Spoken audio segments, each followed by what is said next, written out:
36वां अध्याय शिव सहस्त्र नाम का फल। सूत जी बोले, हे मुनि गणों, श्री हरि विष्णु ने भगवान शिव को प्रसन्न करने हेतु उनके सहस्त्र नामों का पाठ आरंभ किया। वे एक नाम का जप करते और एक कमल पुष्प शिव जी को अर्पित करते। इस प्रकार वे प्रतिदिन सहस्त्र कमल पुष्प अपने आराध्य शिव को अर्पित करते थे। एक दिन शिव जी की लीलावश एक कमल का पुष्प कम पड़ गया। तब अपने व्रत को पूरा करने हेतु श्री हरि ने अपना एक नेत्र कमल के स्थान पर शिव जी को अर्पित किया, जिससे प्रसन्न होकर कल्याणकारी शिव ने उन्हें सुदर्शन चक्र प्रदान किया। भगवान शिव बोले, हे श्री हरे, आपने मेरे स्वरूप का स्मरण करते हुए शिव सहस्त्र नाम का पाठ किया है, इसलिए आपके सभी मनोरथों की सिद्धि होगी। मेरे द्वारा दिया गया यह सुदर्शन चक्र तुम्हें सदैव भय मुक्त करता रहेगा। जो भी मनुष्य प्रातः काल शुद्ध हृदय एवं भक्ति भावना से प्रतिदिन मेरे सहस्त्र नामों का पाठ करेगा, उसे समस्त सिद्धियां प्राप्त हो जाएंगी। उसे किसी प्रकार का दुख या भय नहीं होगा। इस महास्तोत्र का 100 बार पाठ करने से अवश्य कल्याण होता है। सभी प्रकार के रोग नष्ट हो जाते हैं तथा अभिष्ट फल की प्राप्ति होती है। इस प्रकार इस सहस्त्र नाम स्तोत्र का पाठ करने से मनुष्य को सभी प्रकार के सुखों की प्राप्ति होती है तथा उसकी सभी मनोकामनाएं अवश्य पूर्ण होती है। साथ ही वह जीवन मरण के झंझटों से छूटकर मोक्ष को प्राप्त करता है। भगवान शिव के इन उत्तम वचनों को सुनकर श्री हरि बहुत प्रसन्न हुए और बोले, हे देवादिदेव महादेव जी, मैं आपका दास हूँ और आपकी शरण में हूँ। मैं सदा आपकी भक्ति में लगा रहूँगा। आप मुझ पर सदैव इस प्रकार अपनी कृपा दृष्टि बनाए रखे। तब शिव जी बोले, हे विष्णु, मैं तुम्हारी अनन्य भक्ति से संतुष्ट हूँ। तुम सभी देवताओं में श्रेष्ठ एवं स्तुति के योग्य होगे।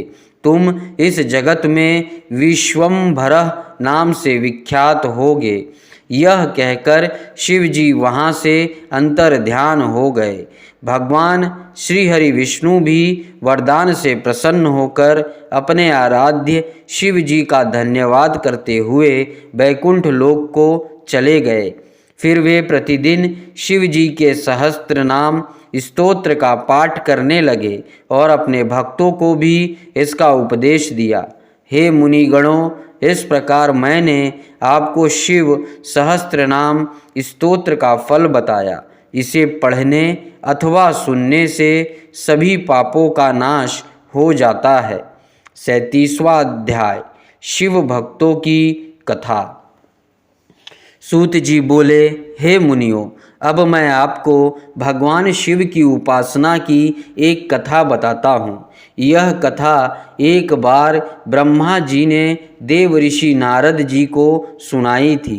ब्रह्मा जी ने कहा, हे देवर्षि नारद, एक बार मैंने विष्णु जी एवं देवी लक्ष्मी ने मिलकर भगवान शिव का पूजन किया, जिसके फलस्वरूप हमारी सभी कामनाएं पूरी हुई।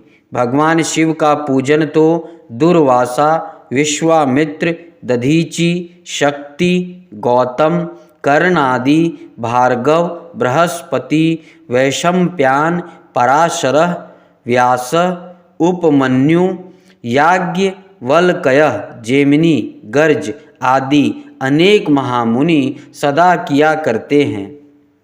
यही नहीं, शौनक, अतिथि एवं देवराज इंद्र, वसु, साध्य, गंधर्व, किन्नर आदि देवता ही नहीं, हिरण्यकश्यपु, हिरण्याक्ष, बानासुर, वृष, परवादनु आदि महादानव भी त्रिलोकीनाथ भगवान शिव की भक्ति में मग्न रहते हैं।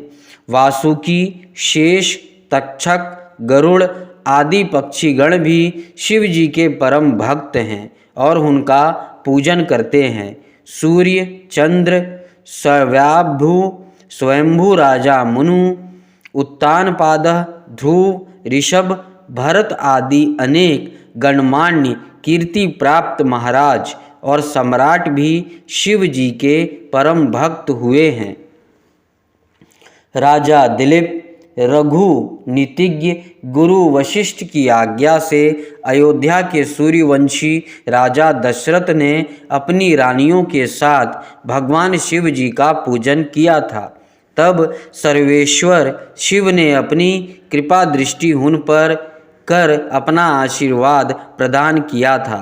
शिव जी के पूजन के फल स्वरूप ही राजा दशरथ की बड़ी रानी कौशल्या के गर्भ से श्री विष्णु के अवतार श्री राम, सुमित्रा से शेष अवतार लक्ष्मण और शत्रुघ्न एवं कैकेयी के गर्भ से भरत ने जन्म लिया। श्री राम भगवान शिव के परम भक्त थे और गले में रुद्राक्ष की माला धारण करते थे। महर्षि वशिष्ठ ने अपनी तपस्या के बल से सुधम्न को पुत्र प्राप्त होने का वरदान प्रदान किया था। एक दिन सुधमन घूमते घूमते उस वन में पहुंच गए जहां पहुंचकर प्रत्येक पुरुष स्त्री हो जाता था। ऐसा भगवान शिव के पार्वती जी को दिए गए वरदान का कारण होता था। उस वन में पहुंचकर सुधमन भी स्त्री बन गए। स्त्री भाव को प्राप्त हो जाने के कारण वे बहुत दुखी थे। तब उन्होंने भक्ति भाव से भगवान शिव की आराधना की। उन्होंने शिव जी का पार्थिव लिंग स्थापित किया और उसका पूजन करके आराधना आरंभ कर दी। शिव जी ने प्रसन्न होकर उनके दुख को दूर किया। शिव जी की कृपा से सुधमन एक महापुरुष और एक माँ स्त्री बन जाते थे। कुछ समय पश्चात उन्होंने वन में जाकर शिव जी की घोर तपस्या की। तब भगवान शिव की कृपा से उन्हें शिव भक्ति द्वारा मोक्ष की प्राप्ति हुई। इसी प्रकार श्री विष्णु के अवतार श्री कृष्ण ने त्रिलोकीनाथ भगवान शिव की बंदरीगिरी नामक पर्वत पर 7 महीने तक अखंड तपस्या कर उन्हें प्रसन्न किया। देवादिदेव महादेव जी ने उन पर अपनी कृपा की, जिसके फलस्वरूप श्री कृष्ण ने पूरे ब्रह्मांड को अपने वश में कर लिया था। यही नहीं, उन्होंने अनेक राक्षसों एवं दैत्यों का संहार भी किया था। इस संसार में वे गुरु के रूप में पूजित हुए। श्री कृष्ण के वश में उत्पन्न श्री कृष्ण के वंश में उत्पन्न प्रद्युम्न सांब भी भगवान शिव के परम भक्त हुए। मुनियों, भक्त वत्सल कल्याणकारी भगवान शिव की आराधना में देवता, ऋषि, मुनि, मनुष्य और राक्षस भी सदा तत्पर रहते हैं। शिव जी के भक्तों की गणना असंभव है।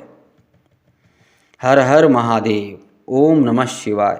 38वां अध्याय शिवरात्रि का व्रत विधान। ऋषि बोले, हे महामुने सूत जी, जिस व्रत के कारण से त्रिलोकीनाथ कल्याणकारी भगवान शिव प्रसन्न होते हैं, वह व्रत हमें सुनाइए।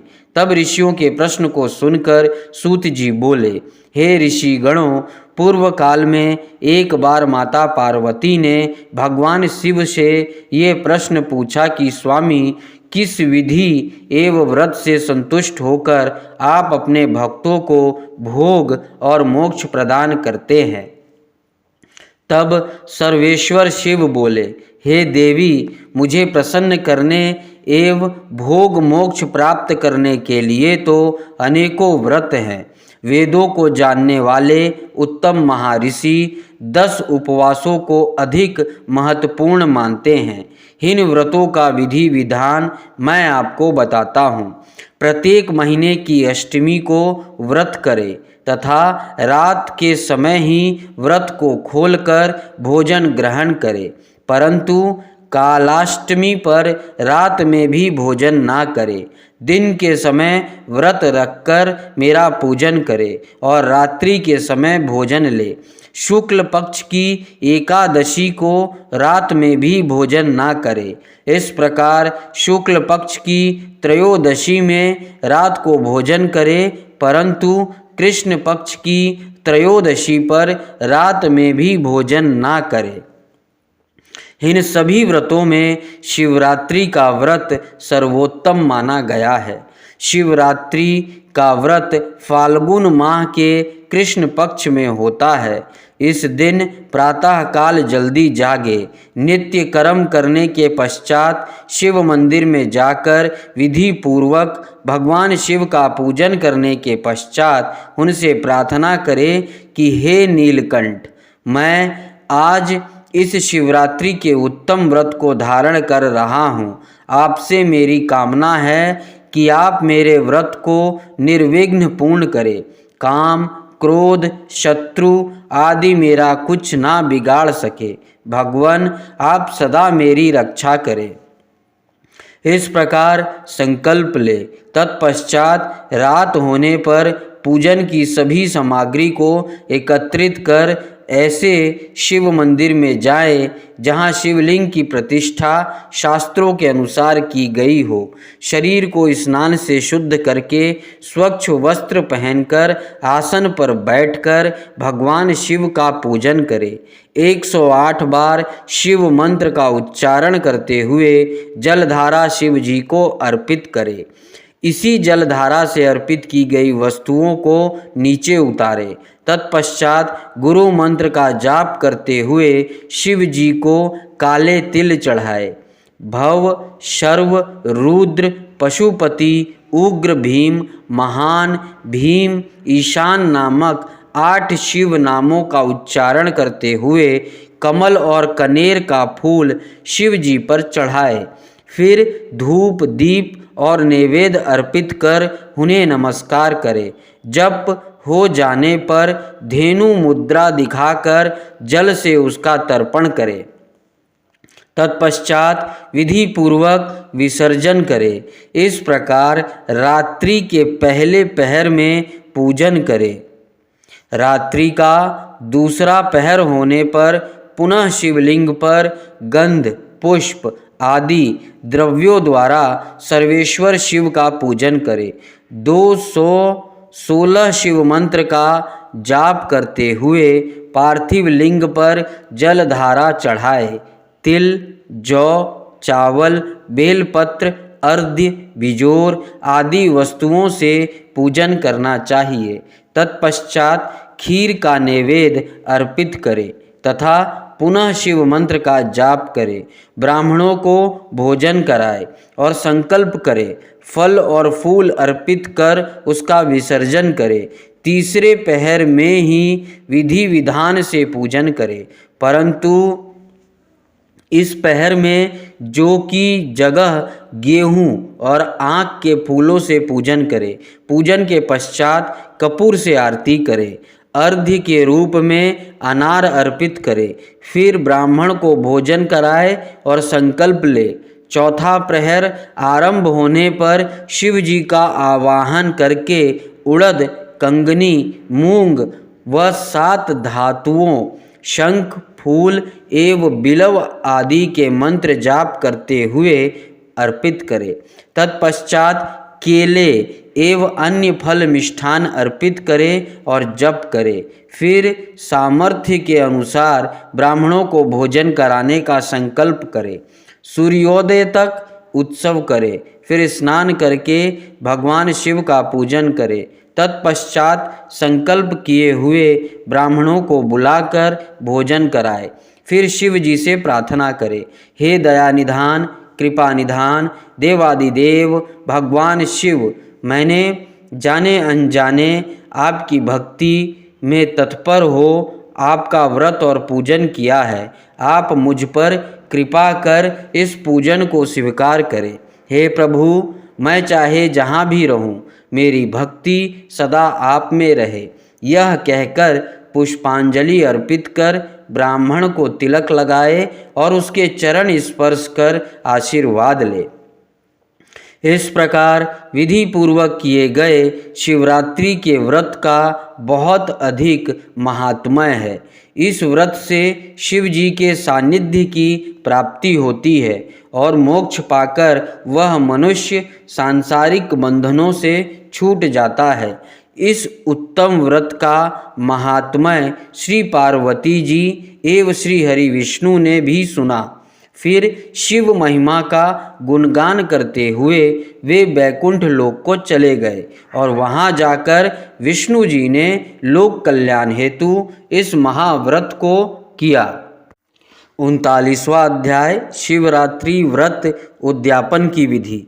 सूत जी बोले, हे ऋषि गणों, अब मैं आपको शिवरात्रि के महाव्रत की उद्यापन विधि बताता हूँ। 14 वर्षों तक शिवरात्रि के व्रत को नियम पूर्वक पालन करना चाहिए। त्रयोदशी के दिन सिर्फ एक बार भोजन करें। शिव चतुर्दशी को निराहार व्रत को पूरा करें। रात को शिवालय में गौरी तिलक मंडप की रचना करें। उसके बीच में लिंग व भद्र मंडल की रचना करें। उसी स्थान पर प्रजापत्य नामक कलशों की स्थापना करें। उस कलश के वाम भाग में पार्वती जी एवं दक्षिण में शिव जी की प्रतिमा स्थापित करें एवं उनका पूजन करें। व्रत करने वाले मनुष्य को ऋतुवजों के साथ आचार्य का वर्ण करके उनकी आज्ञा से शिव जी का आवाहन करके विसर्जन तक पूरी रात्रि शिव जी की विधि पूर्वक पूजन करना चाहिए। भागवत संबंधी कीर्तन, गीत व नृत्य करते हुए रात बितानी चाहिए। प्रातः स्नान आदि से निर्वृत्त हो विधि के अनुसार होम करें। फिर प्रजापत्य का पूजन कर ब्राह्मणों को भक्ति पूर्वक भोजन कराए। भोजन कराने के पश्चात ऋतुवजों को वस्त्र आभूषण दे और बछड़े सहित गो का दान आचार्य को करे। तत्पश्चात शिव जी से प्रार्थना करे कि हे देवादिदेव, आप हम पर प्रसन्न हो और हमारी पूजा स्वीकार करें। यह कहकर मंडप की सब सामग्री भी आचार्य को दान कर दे। तत्पश्चात नम्रता पूर्वक दोनों हाथ जोड़कर मस्तक झुकाकर प्रेम से महाप्रभु देवादिदेव भक्तवत्सल भगवान शिव से प्रार्थना करें। हे देवादिदेव महादेव देवेश्वर शरणागत वत्सल, शिवरात्रि के इस महाव्रत से संतुष्ट होकर आप मुझ पर कृपा करें। प्रभु, मैंने भक्ति पूर्वक विधि अनुसार इस शुभ व्रत को पूर्ण किया है। फिर भी यदि कहीं कोई त्रुटि रह गई हो या कुछ कमी रह गई हो तो उसे क्षमा करे और मुझ पर अपनी कृपा दृष्टि करे। मैंने जाने अनजाने में जो भी जप पूजन किया है उसे सफल कर स्वीकार करे। इस तरह शिव जी से प्रार्थना कर उन्हें नमस्कार करे। जो मनुष्य इस विधि के अनुसार इस शुभ व्रत को पूर्ण करता है उसका व्रत अवश्य ही सफल होता है। इस व्रत के प्रभाव से उस मनुष्य को मनोवांछित सिद्धि प्राप्त होती है।